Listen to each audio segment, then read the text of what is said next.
नमस्कार दोस्तों, स्वागत है आपका अपने YouTube चैनल स्टेनो एस्पिरेंट्स पर। आज का डिक्टेशन राजस्थान कर्मचारी बोर्ड द्वारा आयोजित शीघ्र लिपक भर्ती परीक्षा का डिक्टेशन है। शुरू करते हैं। शुरू। बाजार में एक जादू है, वह जादू आँख की राह काम करता है।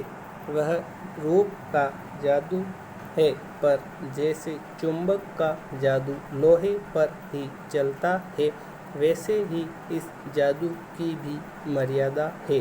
जेब भरी हो और मन खाली हो, ऐसी हालत में जादू का असर खूब होता है। जेब खाली पर मन भरा न हो तो भी जादू चल जाएगा। मन खाली हो तो बाजार की अनेकानेक चीज़ों का निमंत्रण उस तक पहुंच जाएगा। उस वक्त जेब भरी तब तो फिर वह मन किसकी कहाँ मानने वाला है, मालूम होता है। यह भी लूँ वह भी लूँ, सभी सामान जरूरी और आराम को बढ़ाने वाला मालूम होता है, पर यह सब जादू का असर है। जादू की सवारी उतरी की पता लगता है कि फैंसी चीज़ों की बहुतायत आराम में मदद नहीं देती, बल्कि खलल ही डालती है। जकड़ रेशमी डोरी की हो तो रेशम के मुलायम स्पर्श के कारण क्या वह कम जकड़ होगी, पर उस जादू की जकड़ से बचने का सीधा उपाय है वह यह कि बाजार जाओ तो खाली मन न हो और मन खाली हो तो बाजार न जाओ। कहते हैं कि लू में जाना हो तो पानी पीकर जाना चाहिए। पानी भीतर हो तो लू का लूपन व्यर्थ हो जाता है। मन लक्ष्य में भरा हो तो बाजार भी फैला का फैला ही रह जाएगा। तब वह गाँव बिल्कुल नहीं दे सकेगा, बल्कि कुछ आनंद ही देगा। तब बाजार तुमसे कृतार्थ होगा, क्योंकि तुम कुछ न कुछ सच्चा लाभ उसे दोगे। बाजार की असली बात है आवश्यकता के समय काम आना। यहाँ एक अंतर पहचान लेना जरूरी है। मन खाली नहीं रहना चाहिए, इसका मतलब यह नहीं कि वह मन बंद रहना चाहिए। जो बंद हो जाएगा वह शून्य हो जाएगा। शून्य होने का अधिकार बस परमात्मा को है, जो सनातन भाव से संपूर्ण है। शेष सब अपूर्ण है, इससे मन बंद नहीं रह सकता। सब इच्छाओं का नियंत्रण कर लोगे यह झूठ है, और अगर इच्छा का नियंत्रण करना ही तप है तो वह तप झूठ है। वैसे तप की राह रेगिस्तान को जाती होगी, मोक्ष की राह वह नहीं है। ठाट देकर मन को बंद रखना पड़ता है। लोभ का यह जीतना नहीं है कि जहाँ लोभ होता है, यानी मन में, वहाँ नकार हो। यह तो लोभ की ही जीत है और आदमी की हार। आँख अपनी फोड़ डाली तब लोभनीय के दर्शन से बचे तो क्या हुआ। ऐसे क्या लोभ मिट जाएगा। और कौन कहता है कि आँख फूटने से रूप दिखना बंद हो जाएगा। क्या आँख बंद करके ही हम सपने नहीं लेते, और वे सपने क्या चैन भंग नहीं करते। इससे मन को बंद कर डालने की कोशिश तो अच्छी नहीं। यह तो अकारत है, यह हट वाला योग है। शायद हट ही हट है, योग नहीं। इससे मन कृश भले हो जाए और पीला व अशक्त जैसे विद्वान का ज्ञान, वह मुक्त ऐसे नहीं होता। इससे व्यापक की जगह संकीर्ण और विराट की जगह शूद्र होता है। इसलिए उसका रोम रोम मूंद कर बंद तो मन को करना नहीं चाहिए। पड़ोस में एक महानुभाव रहते हैं, जिनको लोग भगत जी कहते हैं। चूर्ण बेचते हैं। यह काम करते उन्हें जाने कितने बरस हो गए, लेकिन किसी एक भी दिन चूरण से उन्होंने 8 से ज़्यादा पैसे न कमाए। चूरण उनका आसपास सरनाम है और खुद खूब लोकप्रिय हैं।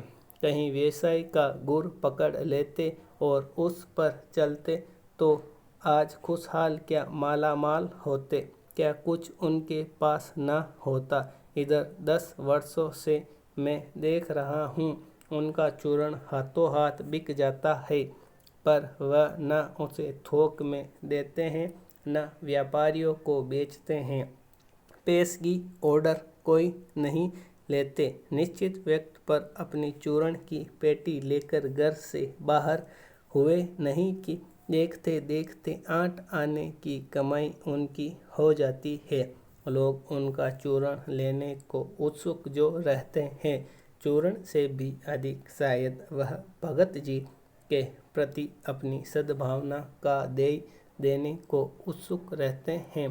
पर 8 आने पूरे हुए कि नहीं भगत जी बाकी चूर्ण बालकों को मुफ्त बांट देते हैं। कभी ऐसा नहीं हुआ कि कोई उन्हें 25वां पैसा भी दे सके।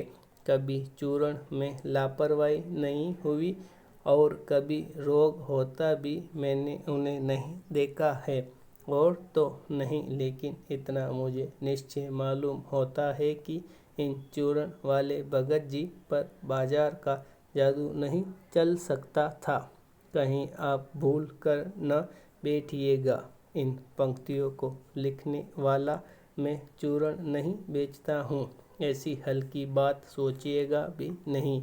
ये समझिएगा कि लेख के किसी भी मान्य पाठक से उस चूर्ण वाले को श्रेष्ठ बताने की मैं हिम्मत कर सकता हूँ। पैसे की व्यंग्य शक्ति की सुनिए, वह दारुण है। मैं पैदल चल रहा हूँ कि पास ही दूर उड़ाते निकल गई मोटर। वह क्या निकली, मेरे कलेजे को कौंधती एक कठिन व्यंग्य की लीक ही आड़ से पार हो गई। जैसे किसी ने आँखों में उंगली देकर दिखा दिया हो कि देखा यह है मोटर और तुम उससे वंचित हो। यह मुझे अपनी ऐसी विडंबना मालूम होती है कि बस पूछिए नहीं। मैं सोचने को हो आता हूँ कि हाय, ये ही माँ बाप रह गए थे जिनके यहाँ मैं जन्म लेने को था। क्यों न मैं मोटर वालों के यहाँ हुआ। उस व्यंग्य में इतनी शक्ति है कि जरा मैं मुझे अपने सगों के प्रति कृतज्ञ कर सकती है। लेकिन क्या लोक वैभव की यह व्यंग्य शक्ति उस चूर्ण बेचने वाले अर्थहीन मनुष्य के आगे चूर चूर होकर ही नहीं रह जाती। चूर चूर क्यों कहो पानी पानी, तो वह क्या बल है जो इस जैसे तीखे व्यंग्य के आगे अजेय ही नहीं रहता, बल्कि मानो उस व्यंग्य की क्रूरता को ही पिघला देता है। उस बल को जो नाम दो, पर वह निश्चय ही उस तल की वस्तु नहीं है जहाँ पर संसारी वैभव फलता फूलता है। यही अधिक बल से व्यक्ति की निर्बलता प्रमाणित होती है। निर्बल हमेशा धन की ओर झुकता है। वह मनुष्य पर धन की और चेतन पर जड़ की विजय है। समाप्त।